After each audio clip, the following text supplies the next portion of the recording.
माशाल्लाह सही। ये बकरी मैंने मंगल खान बुकटी को दी है 30 लाख रुपए की।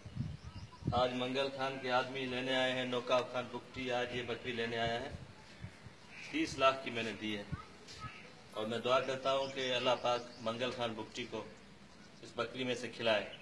मंगल खान बुकटी तिल्ला शाह की नुमाइश पे इस बकरी को लेके जा रहे हैं, नुमाइश लड़ाने के लिए। तो ये बकरी है जिसका नाम है गुड्डी, 30 लाख की मैंने दी है।